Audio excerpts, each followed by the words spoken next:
Okay, so we're ready to go.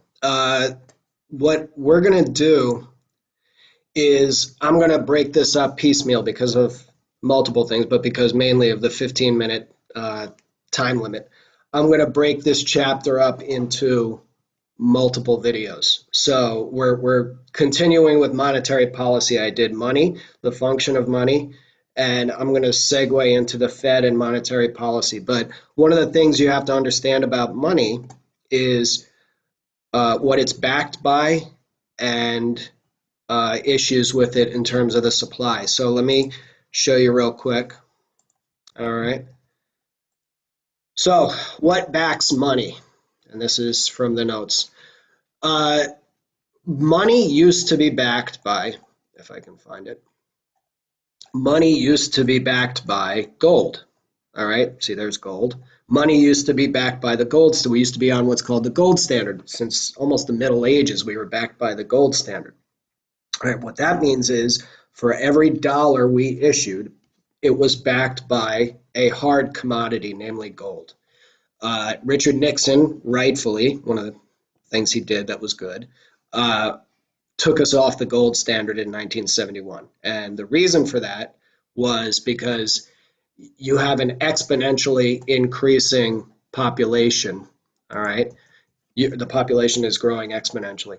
The the gold commodity does not increase exponentially. So you're tying the value of something that's, you need dollars to support the growing population. Everyone needs dollars. So you're tying an exponentially growing thing to a fixed commodity, which it didn't make any sense. You see a lot of conspiracy minded YouTube videos. Don't go down that rabbit hole. We should be on the gold standard. The Fed should not be regulated. There's a lot of things on monetary policy. The fractional reserve banking system is good. Please don't go down that YouTube rabbit hole because just because it's on the internet doesn't mean it's factual. I think we covered that day one in government. There are things, even in this day and age, called actual facts. We have to be careful with that. So, going back here, our dollars used to be backed by gold. All right, there's gold. They are not backed by gold anymore. Once we took it off the gold standard, our currency, our dollar, is backed by the full faith and credit of the U.S. government. All right, the fact that we always pay back our bills, we always have, we always will. And so that maintains the dollar's value. And the Fed's job, when we're going to get into the Fed, is to maintain the value of the currency by not, providing too much or too little currency. All right. So money is debt. Paper money is debt of the Federal Reserve, and checkable deposits are liabilities of banks because their depositors own them. The value of money is not intrinsic. All right, it's not like, oh well, money has value. Remember, we went over commodity money versus fiat money. Fiat money only has value because a government says it has value. A lot of times when you see the breakdown of that governmental structure, and I'll go back here, when you see a breakdown of the government or people don't trust the government, people don't trust money, that money no longer has value and people go back to commodity money. People go back to exchanging stuff. Case in point, another story. When I was about your age, for most of my students here, I was 16. We went to Russia as part of a school trip. I think it was 1991. We went to Russia. We went to Moscow, Leningrad at the time, and Kiev. I believe it was Leningrad. Might have been St. Petersburg. So the bottom line was this is right when communism started breaking down. The value of the ruble, which was the currency in Russia, was zilch. No one wanted rubles. You could exchange in the airport. I believe the official exchange rate at the time was something like 40 to 1, 40 rubles to the dollar.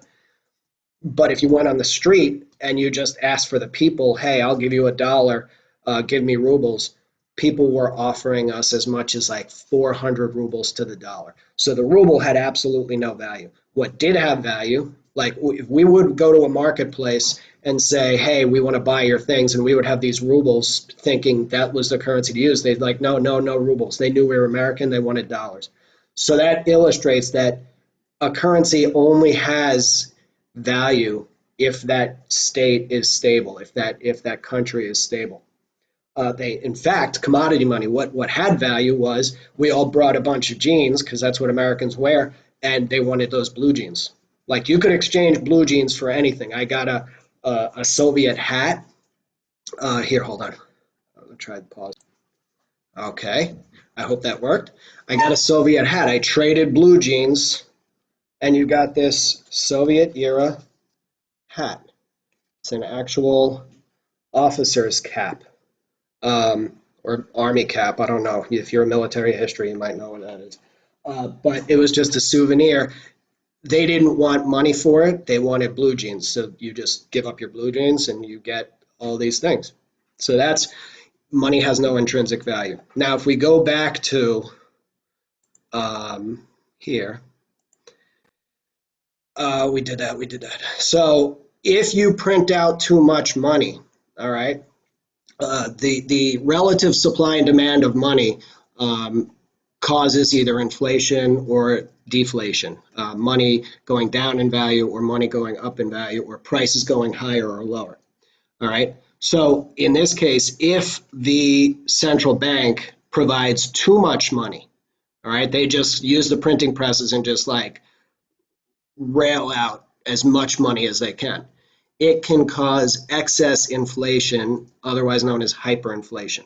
All right, and the textbook example of this is Germany in the interwar period, in between World War I and World War II. Because of how the treaty was structured, they said, all right, Germany, you broke it. You have to pay for all the damages to all the countries because you're the loser. Well, that's a problem because they just used the printing press and printed out, trillions of Deutschmarks. Here, Britain, we owe you this. Here you go. France, we owe you this. Here you go. Well, if you constantly print out Deutschmarks, it creates hyperinflation because once you print out too much money, it's not scarce and it goes down in value. Goes a lot down in value. It made the Deutschmark worth less than a billionth of its former value within a 4-year period. So you had these pictures of kids making, forts and pyramids and playing with them like they were blocks. And those are stacks and stacks of Deutschmarks.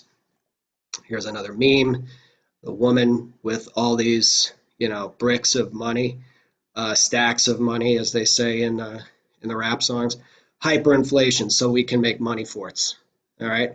So hyperinflation, not good. Deflation is not good either. We had that in the Great Depression, but that was more demand driven. So we'll keep going. So the Fed's job is to maintain the value of the money, keep the money supply stable with appropriate fiscal and monetary policy. Fiscal policy would be Congress, monetary policy would be the Fed. You have to be able to differentiate them, all right, on the test. So that's it. That is part of the value. Next video I'm going to put out today is going to go over the Fed, all right? Keep it up. I'm going to put out, because it's bite-sized, I'm going to put out a couple of videos today. Have a good one.